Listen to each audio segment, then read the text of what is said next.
Buenos días, tardes o noches. Mi nombre es Andrea Carolina y ahora voy a tratar el tema de la libertad.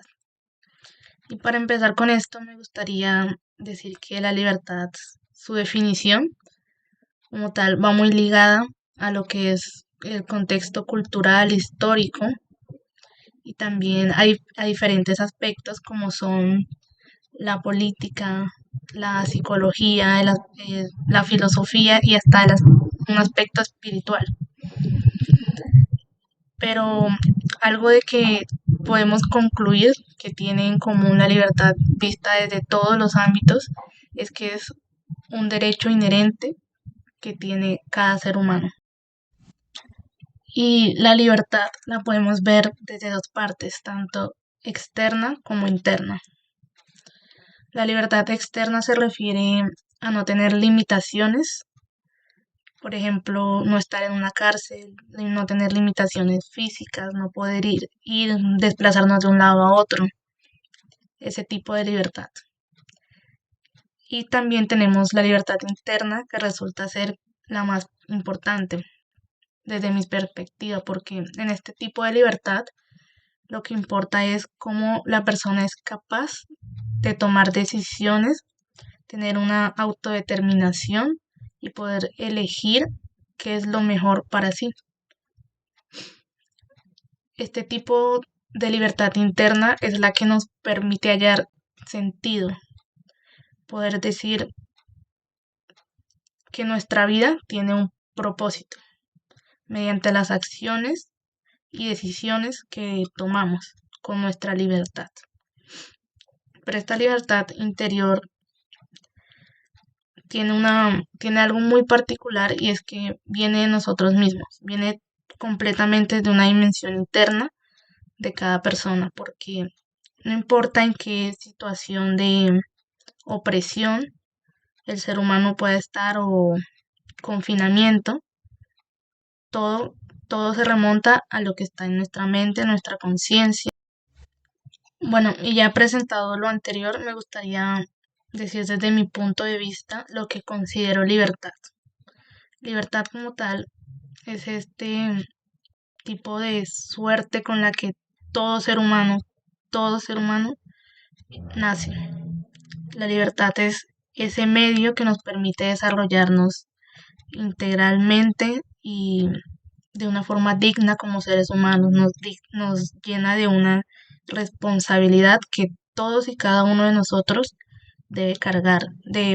Mediante esa responsabilidad que nos da la libertad, eh, no podemos permitir que sean las acciones o las situaciones externas las que tomen las riendas de nuestra vida, porque cada ser humano puede, tiene la capacidad racional de decidir y hacer lo que le parezca mejor.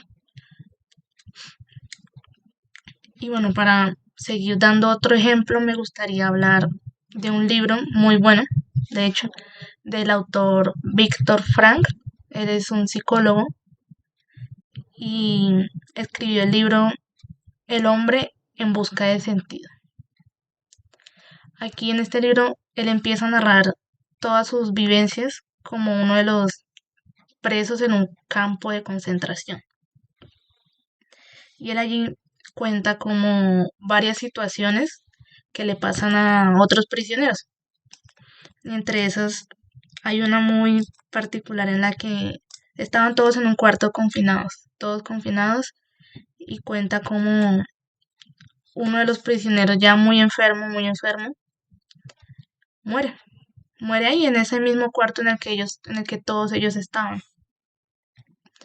Y al darse cuenta los otros prisioneros que este señor había muerto, muchos de ellos corrieron, fueron a buscar las pertenencias, lo poquito que le quedaba encima, lo poquito de ropa decente, todo, fueron a quitárselo, fueron a apropiarse de eso.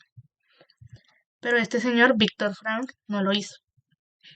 Y desde muchas situaciones así similares, él nos empieza a mostrar cómo, a pesar de que tantas situaciones extremadamente difíciles, de una de un sufrimiento superior, pueden ponernos a nosotros como seres humanos en el límite, a tener que decidir por nuestra propia supervivencia.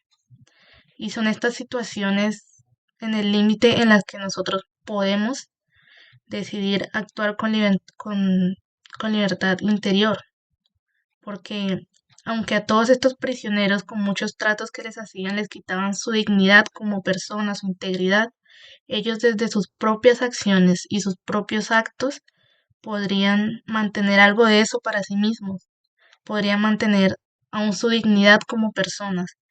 Y él lo muestra como muchos de los otros prisioneros sí fueron a quitarle la ropa a este señor que se había muerto, pero un grupo de los otros no lo hizo. Al contrario, buscaron una forma de enterrar ese cuerpo, de apartarlo, de poderlo sacar apenas tuvieran la oportunidad de darle un descanso, una muerte digna a este personaje. Y son situaciones así en las que nos muestra Víctor Frank, y citándolo, él dice que el último de los derechos del hombre es el derecho de poder tomar decisiones por sí mismo. Y así es como podemos ver que la libertad, sin importar cualquier, cualquiera condición del ser humano, es un fin con el que vivimos y vamos a morir. Depende de nosotros, depende de cada persona cómo usa esa libertad para su propio bien, para el bien común o colectivo. Y bueno, esto sería todo por el día de hoy, pero es una breve presentación del tema de la libertad, como tiene tanto su parte externa como su parte interna, y ver situaciones que ponen el ser humano en el límite, pero aún así, desde nuestra libertad interior podemos decidir darle un propósito y un sentido a nuestra vida. Y el libro de Víctor Frank, en definitiva, es un muy buen ejemplo para poder hacernos una idea de lo que es el ser humano en situaciones extremas y cómo éste puede tomar las riendas de su vida y no dejar que las situaciones externas sean las que decidan por él. Gracias.